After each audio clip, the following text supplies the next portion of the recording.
मां निषाद प्रतिष्ठां त्वं गमः शाश्वती समा यत् क्रौंच मिथुनादेकम् अवधिकां मोहितम्। यह श्लोक आदि कवि वाल्मीकि के मुख से एक बहेलिये के प्रति अनायास निकला हुआ श्राप है, क्योंकि उस बहेलिये ने क्रौंच पक्षी के रति क्रिया में लिप्त असावधान जोड़े में से एक को मार दिया था। कवि के मुख से निकले ये छंदबद्ध वचन उनके किसी प्रयास के परिणाम नहीं थे, बल्कि अनायास ही भावनाएं काव्य के रूप में मुख से निकल पड़ी थी। यह श्लोक सृष्टि का प्रथम श्लोक है। भावनाओं की सहज अभिव्यक्ति है इस श्लोक में। भावनाओं की सहज अभिव्यक्ति जहाँ पर हो जाए वहीं काव्य का निर्माण स्वतः ही हो जाता है। कबीरदास को ही ले लीजिए, वो पढ़े लिखे नहीं थे। उनकी भाषा में शब्द भी कई भाषाओं के थे, जैसे राजस्थानी, अवधी, ब्रज भाषा और भोजपुरी आदि शब्दों के प्रयोग उनकी भाषाओं में मिलते हैं, लेकिन उनके हृदय से निकली हुई उनके बातों की जो अभिव्यक्ति थी वही एक अच्छे काव्य का निर्माण कर पाई। तो अच्छे काव्य के निर्माण में भावनाओं की सहज अभिव्यक्ति अत्यंत आवश्यक है, और इसी बात को कुंवर नारायण ने भी अपनी कविता में व्यक्त किया है। इनकी कविता बात सीधी थी, पर इनके काव्य संग्रह कोई दूसरा नहीं से संकलित है। इसमें भी कथ्य को उकेरने के लिए भाषा की सहजता की बात की गई है। जब हम अपने शब्दों को ज़्यादा घुमा फिरा करके नहीं बल्कि सहज तरीके से प्रस्तुत करते हैं, तब एक अच्छा काव्य बनता है।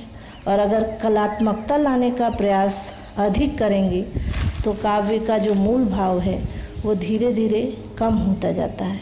और इसके साथ ही भाषा में हर बात के लिए कुछ खास शब्द बने होते हैं, ठीक वैसे ही जैसे हर पेंच के लिए एक निश्चित खांचा होता है। एक शब्द के अनेक अर्थ हो सकते हैं, एक शब्द के अनेक पर्यायवाची हो सकते हैं, परंतु उन सब में अपने अपने अलग अलग भाव होते हैं।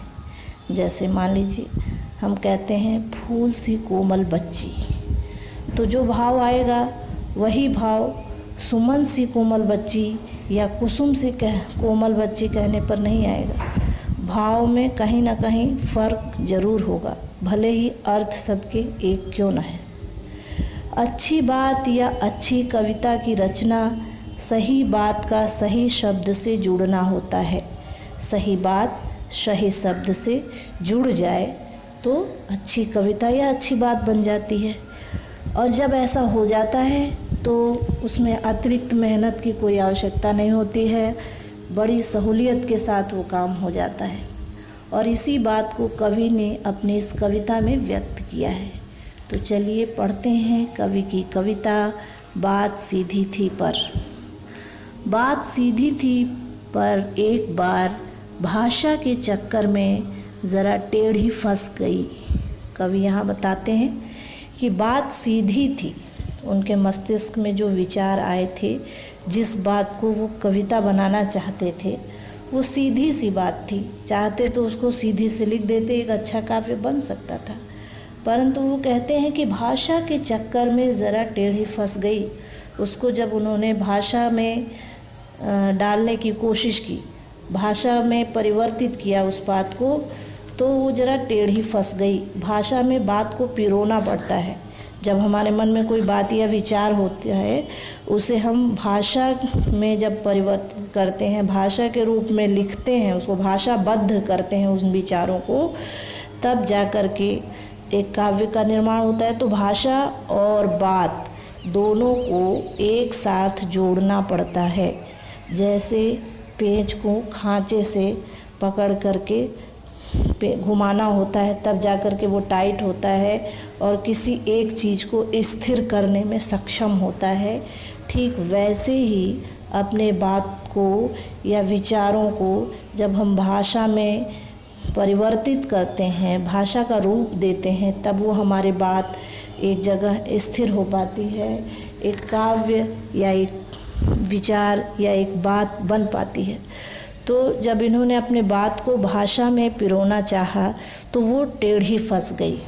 कवि इसके आगे कहते हैं, उसे पाने की कोशिश में भाषा को उल्टा पलटा, तोड़ा मरोड़ा, घुमाया फिराया कि बात या तो बने या फिर भाषा से बाहर आए, लेकिन इससे भाषा के साथ साथ बात और भी पेचीदा होती चली गई। उसे पाने की कोशिश में उन विचारों को, उस बात को पाने की कोशिश में भाषा को उल्टा पलटा, कवि ने भाषा को उल्टा पलटा, तोड़ा मरोड़ा, घुमाया फिराया चारों तरफ से, ताकि उनके जो बात है उनकी वो उस भाषा से बाहर आ जाए या तो उसी में सही तरीके से बैठ जाए। तो जब हम किसी चीज़ को, फंसे हुए चीज़ को निकालते हैं तो क्या करते हैं, उसे उलटते पलटते हैं, तोड़ते मरोड़ते हैं, घुमाते फिराते हैं कि हमारी फंसी हुई चीज़ जो है बाहर आ जाए या तो उसी में एक जगह कहीं सेट हो जाए। तो यही बात है, उन्होंने भी यही किया, भाषा को उल्टा पलटा, तोड़ा मरोड़ा, घुमाया फिराया कि किसी तरह से उनकी जो बात उसमें फंसी हुई है वो या तो बन जाए, उसी में एक जगह स्थिर हो जाए, और नहीं अगर हो पाती है तो बात मेरी उस भाषा से बाहर आ जाए। लेकिन इसका परिणाम ये हुआ कि भाषा के साथ साथ बात और भी पेचीदा होती चली गई। भाषा के साथ साथ इन्होंने भाषा को तोड़ा मरोड़ा, घुमाया फिराया, उल्टा पलटा, तो इस उलटने पलटने में, तोड़ने मरोड़ने, घुमाने फिराने में इनकी बात भी उसी में घूमती रही, उल्टी पलटी जाती रही, तोड़ी मरोड़ी जाती रही, घुमाई फिराई जाती रही साथ साथ, क्योंकि वो भी बात भी उसी भाषा में फंस चुकी थी, तो उसको उलटने पलटने में बात भी उलटती पलटती जा रही थी। उनकी बात और उनकी भाषा दोनों और भी पेचीदा होती चली गई और भी बुरी तरह से फंसती चली गई। यही बात कवि यहाँ पर बता रहे हैं। भाषा को उलटना पलटना मतलब शब्दों को इधर उधर करना। चलिए आगे पढ़ते हैं। सारी मुश्किल को धैर्य से समझे बिना मैं पेंच को खोलने की बजाय उसे बेतरह कसता चला जा रहा था, क्योंकि इस करतब पर मुझे साफ सुनाई दे रही थी तमाशबीनों की शाबाशी और वाह वाह। कवि यहाँ बताते हैं कि सारी मुश्किल को धैर्य से समझे बिना, जो परेशानी है, बात और भाषा कहाँ उलझे हुए हैं, इस बात का ध्यान उन्होंने नहीं दिया कि कहाँ उलझन है, उसको मैं कैसे सुलझाऊं, बल्कि ये अधीर हो गए। धैर्य से समझे बिना कहते हैं, मैंने उसको धैर्य से समझा नहीं कि उलझन कहाँ पर है, बल्कि बिना समझे ही पेंच को खोलने की बजाय उसे बेतरह कसता चला जा रहा था। यानी पेंच को खोलने की बजाय वो दूसरी तरफ उसको घुमा रहे थे, जिससे वो खुल नहीं रहा था बल्कि और उलझता चला जा रहा था और कसता चला जा रहा था। तो इस तरह से उनकी जो बात है उस भाषा में और पेचीदा होती चली जा रही थी, उसमें बेतरह वो कसते जा रहे थे उसको। कहते हैं ऐसा क्यों हो रहा था, क्योंकि इस करतब पर मुझे साफ सुनाई दे रही थी तमाशबीनों की शाबाशी और वाह वाह। उनका जो ये करतब था, करतब यानी कवि कर्म, कवि कर्म उनके लिए करतब है। करतब दिखलाते हैं सर्कस वाले, जादू वाले या और भी कुछ क्रियाएं करते हैं जो करतब, तो जिसमें जो सामने दर्शक बैठा होता है उसको तमाशबीन कहते हैं। तमाशा देखने वाला वो तमाशबीन होता है। तो तमाशबीन इन क्रियाओं को देख करके शाबाशी देता है, वाह वाह करता है। लेकिन कवि का जो कर्म है, इसको देखने वाला या सुनने वाला श्रोता होता है, पाठक होता है। यहाँ पर कवि के कर्म की बात की गई है, इस कर्तव्य पर, यानी कवि के कर्तव्य पर। और कवि का कर्तव्य काव्य का निर्माण है। तो काव्य के निर्माण पर उन्हें साफ सुनाई दे रही थी तमाशबीनों की शाबाशी और वाह वाह। यानी उन्हें लग रहा था कि मैं इस तरह से शब्दों का प्रयोग करूँगा तो सामने बैठे जो तमाशबीन हैं, जो मेरी कविता के पाठक हैं, श्रोतागण हैं, वो मुझे शाबाशी देंगे और वाह वाह करेंगे। तो ये बात जब उनके मस्तिष्क में आ गई तो ये अधीर हो गए, धैर्य खो दिए और पेंच को खोलने की बजाय और कसते चले गए। ऐसा होता है सामान्यतः जब हम किसी काम को कर रहे होते हैं और हमें लगता है कि इस पर हमें बहुत शाबाशी मिलने वाली है, तो हम अधीर हो जाते हैं और जल्दबाजी कर बैठते हैं काम में। और कभी कभी ऐसा भी होता है कि जल्दबाजी करने से काम बनने के बजाय बिगड़ जाता है। वही हुआ कवि के साथ भी। यहाँ पर कवि अगली पंक्ति में कहते हैं, आखिरकार वही हुआ जिसका मुझे डर था, ज़ोर ज़बरदस्ती से बात की चूड़ी मर गई और वह भाषा में बेकार घूमने लगी। आखिरकार वही हुआ, अंत में वही हुआ जिसका मुझे डर था। कवि को इस बात का डर था पहले से ही। पहली बार में जब वो उनकी बात भाषा में उलझ गई तभी उन्हें लग रहा था कि शायद मेरी बात जो है श्रोताओं तक सही तरीके से पहुंच नहीं पाएगी, और वही हुआ, बात की चूड़ी मर गई। बात जो है कस नहीं पाए, वो जोर ज़बरदस्ती करने की वजह से वो भाषा में बेकार घूमने लगी, भाषा में घूमने लगी, चूड़ी मर गई तो वो कसने का काम नहीं कर पा रही थी। भाषा और बात का तालमेल बैठ नहीं पा रहा था, काव्य का निर्माण हो नहीं पा रहा था। केवल भाषा ही भाषा घूम रही थी और बात जो है इधर उधर हो गई, स्पष्ट नहीं हो पाई। जो वो कहना चाहते थे वे वो कह नहीं पा रहे थे। अगली पंक्ति में कवि कहते हैं, हार कर मैंने उसे कील की तरह उसी जगह ठोक दिया, ऊपर से ठीक ठाक पर अंदर से न तो उसमें कसाव था न ताकत। कहते हैं हार कर मैंने, अंत में कवि हार मान गए।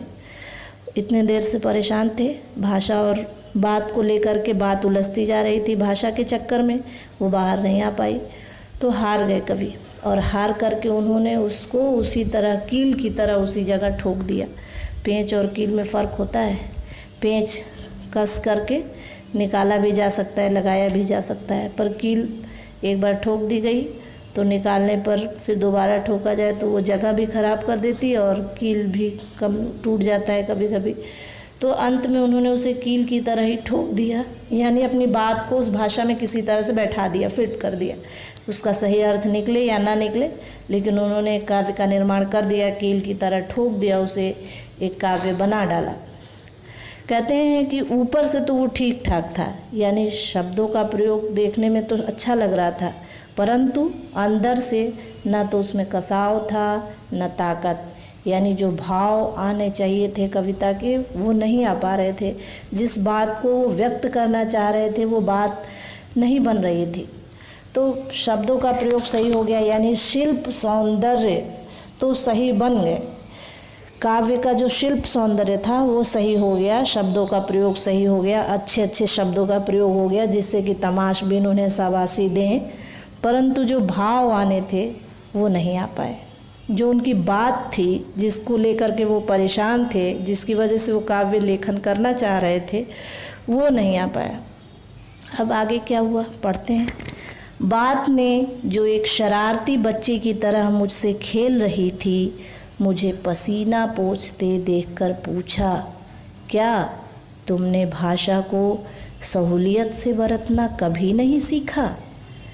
बात ने, वही बात जिसको लेकर के ये बैठे थे काव्य का निर्माण करने, उस बात ने एक शरारती बच्चे की तरह, वो शरारती बच्चे की तरह हो गई थी क्योंकि वो खेल रही थी इनके साथ। कवि कहते हैं मुझसे खेल रही थी। जब से उन्होंने काव्य का निर्माण आरंभ किया, जिस बात को लेकर के जो बात उनके मन में आई थी, उस बात को लिखने के लिए जब वो भाषाबद्ध करने बैठे थे, तब से उस बात को लेकर कवि परेशान हैं।